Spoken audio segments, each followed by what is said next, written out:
greetings to everyone and everything, and welcome to the Dawn of Ascension show. I'm here with my Ascension Soul team, Aubrey, Gina, and Susie, and we're here to talk about our views, our tools, and our journey through these wild and wonky and crazy vibrations that we live through every moment of every day. And we all know they're pretty wonky. Today, we're going to have a little kind of different discussion than we normally do. Aubrey wants to bring in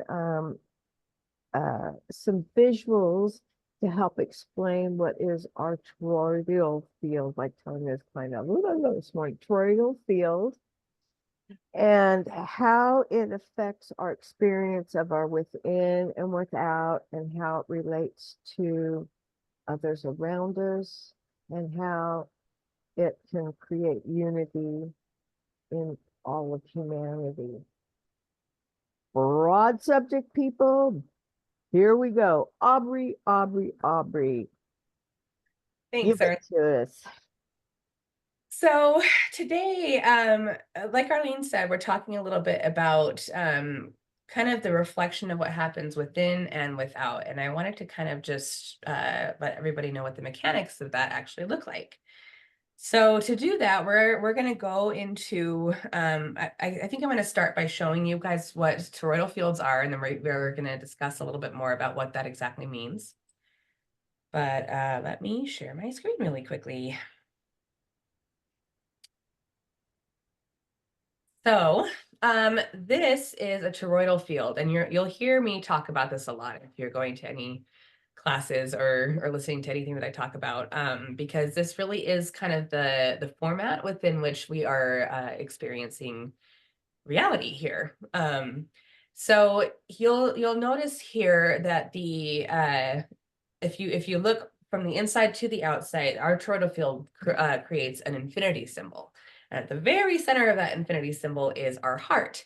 And also at the very, very center of every single person's heart, every single sentient being, anything that has a toroidal field, which is everything has a toroidal field, is the original creation point of it's the original source point. So the more that you get into your own heart, the more that you realize that you were the creator that was creating all of this in the first place, which is, it's a very powerful place to come from. And a lot of the work that we do as humans is kind of getting the belief systems and programming out of the way that have helped us forget that we are infinite and we're infinitely powerful beings. So if you look at this toroidal field, there's sort of a column in the middle, and then there's an outside perspective point that kind of reflects back and forth. So when I'm doing energy work, I work almost exclusively with people's toroidal fields. I can see the geometry in the toroidal field and kind of see which geometry is wonky, and I can shift it so that it has more resonance. And you can do that for yourself at any given moment. And a lot of it is just meditating into that column in the middle. So I think it was 2 months ago at this point, we'll have to find the video. We had a meditation where we were rooting into to Mother Earth and helping Mother Earth bring some of her energy into our roots and up to our heart. And then we were also bringing in our consciousness right to the center of our crown, all the way down into our heart. And that is a very, very good place to start getting that line in the middle aligned. This is also working on your chakra systems. That's why chakra systems are so important. If you've got a blocked chakra system, then that is going to keep your center out of alignment. Now, when we interact with the world, everything that we experience is a reflection of what's coming from our heart. However, then you can see that experience on the outside of your toroidal field, and it will reflect back to you.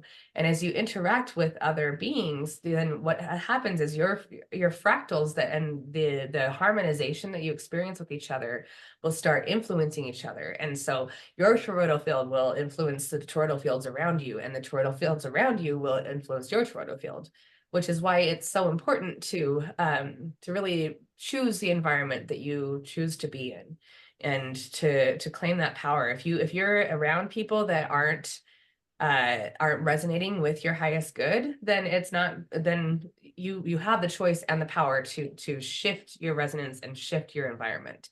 And at some point, if you are not influencing the people around you to have to for their highest good, then their vibration and their frequency will actually shift out of your field, because it's too hard for those to resonate together. Now, this knowledge is very ancient knowledge, and I'm going to just show one more little presentation to kind of talk about what this is, because this concept is the basis for sacred geometry. And we talk about, like, I've taught a couple classes on sacred geometry. If people are interested, I'd be happy to teach another one coming up. But it's the basis for how we interact with each other on a soul level.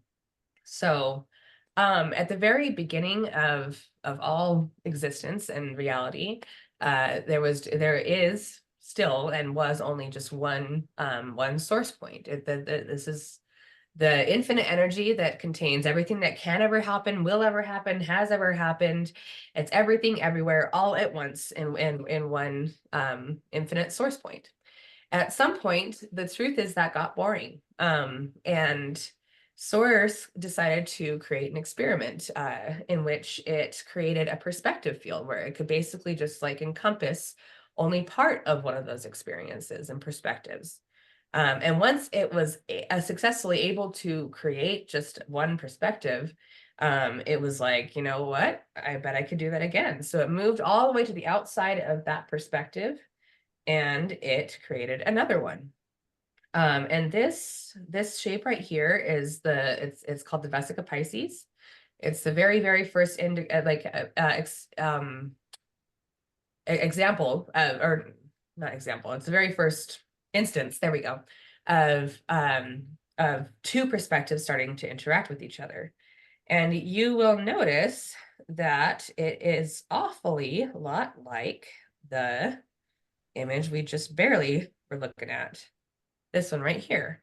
That's two perspectives interacting with each other. You can see this is Vesica Pisces in the middle. So this sacred geometry is a two-dimensional representation of a much higher dimensional concept.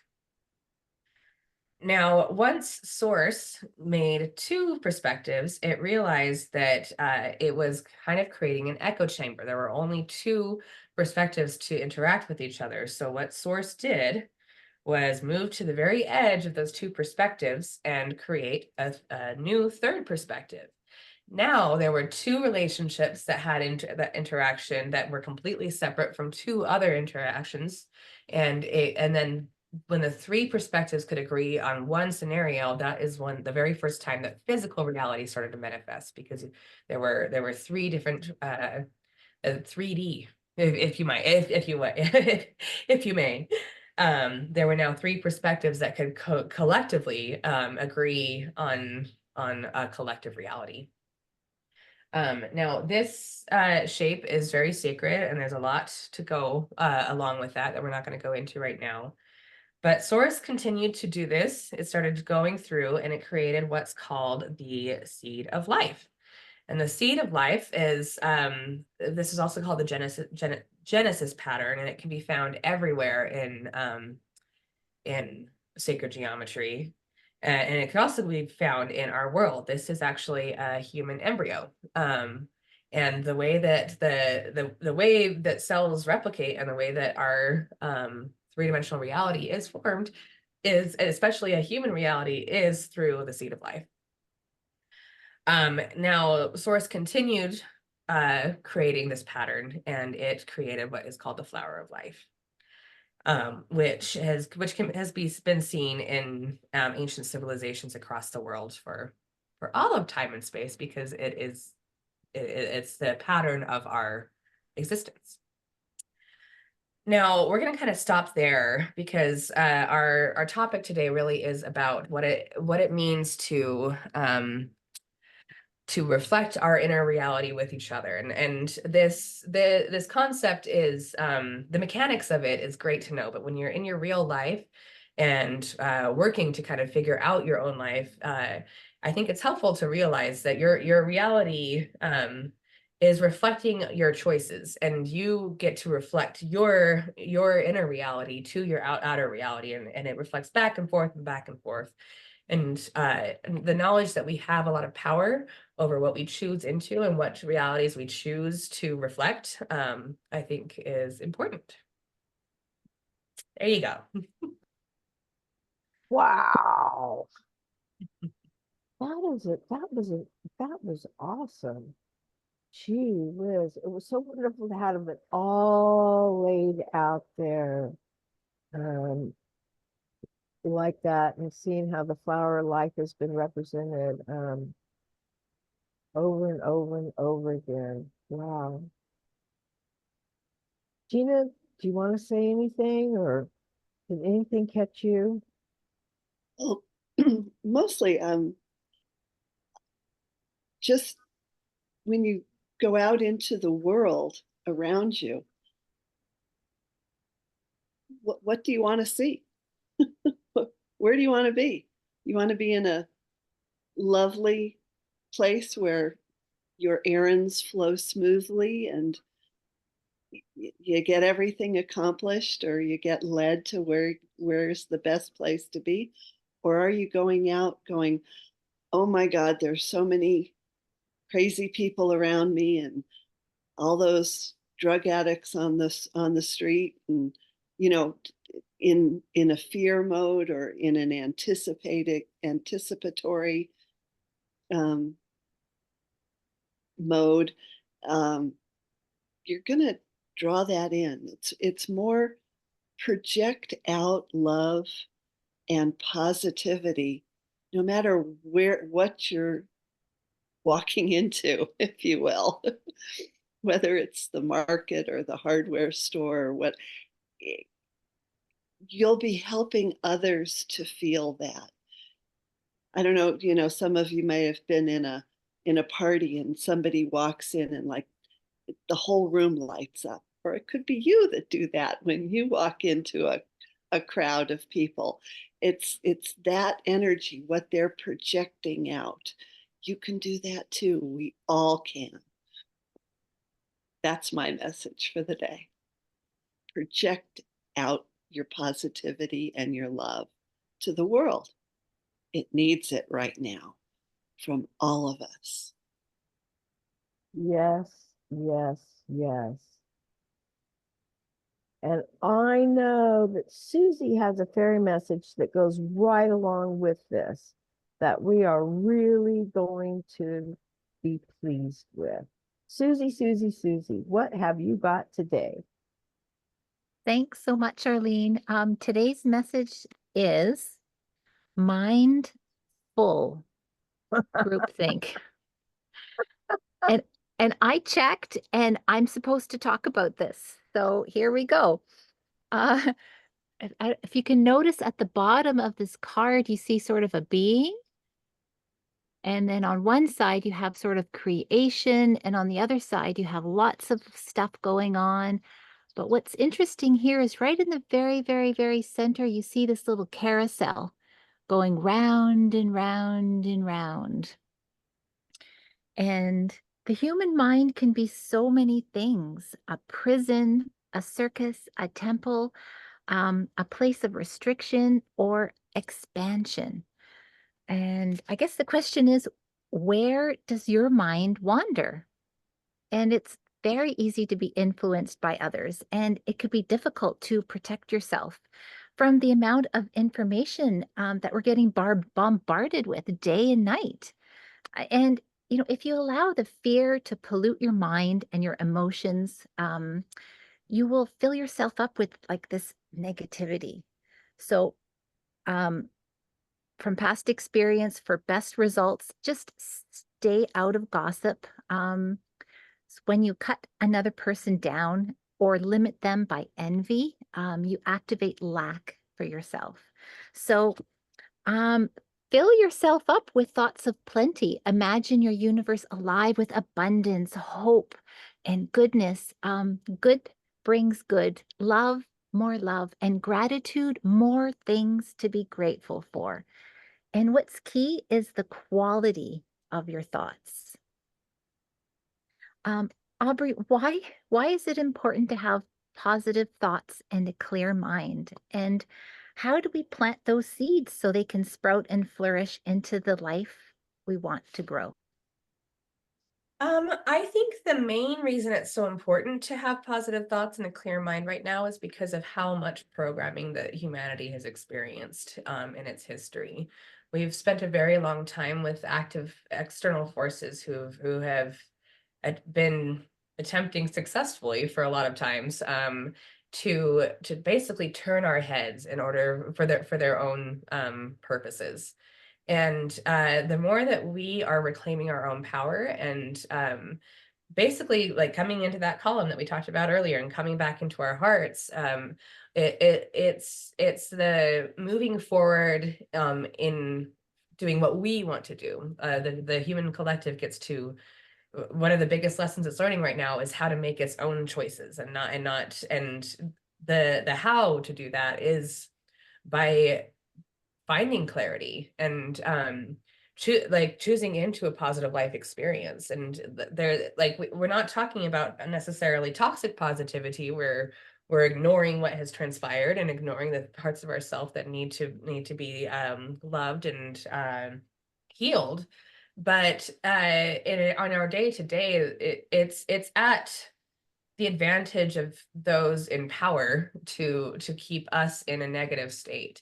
And that's they're falling out of power, and so they're really scrambling right now trying to put us back into a fear state. And that's it. We have the choice. We can choose to stay in a fear state and continue to be kind of in a pattern of control, but we have power of our own programming, and we have the power to live a positive life experience.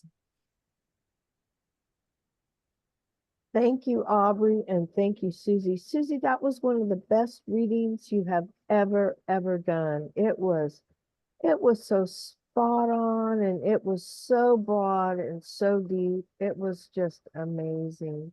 Thank you for that. Wow, what a subject we went through today. About our toroidal field, the beginning of source, and we have one more message coming, I think. Beep, beep, beep, beep, beep, beep, beep, Beep, beep, beep, beep, beep, beep. beep, beep. Aubrey, who has a message for us today? Today's message is from Mother Earth, and her message is to slow down. It's a very, very good time right now to quiet yourselves. And this listening, this clarity that we were just barely talking about is accessible through your heart, but sometimes you can't hear that still little quiet voice if you're not quiet yourself. So spending some time regulating your nervous system, meditating, getting into positions in which you're being slow and stable and quiet, that's where you're going to find the most growth right now. So everybody slow down. That's Sometimes that's as easy as if when you're driving or have a minute, just take a deep breath and let your mind go blank. And then let stuff come back in. Just clear it out. It's okay. yeah. It is okay. I'm blonde. I'm telling you, it's okay to have a blank mind sometimes. Well, everyone, we would like to thank you for joining us today on our Dawn of Ascension show. And if you have some questions, some deeper comments that you would like to express, please leave them down in the comment section. But thank you, everyone, for joining the Dawn of Ascension show. See you next time. Bye. Bye.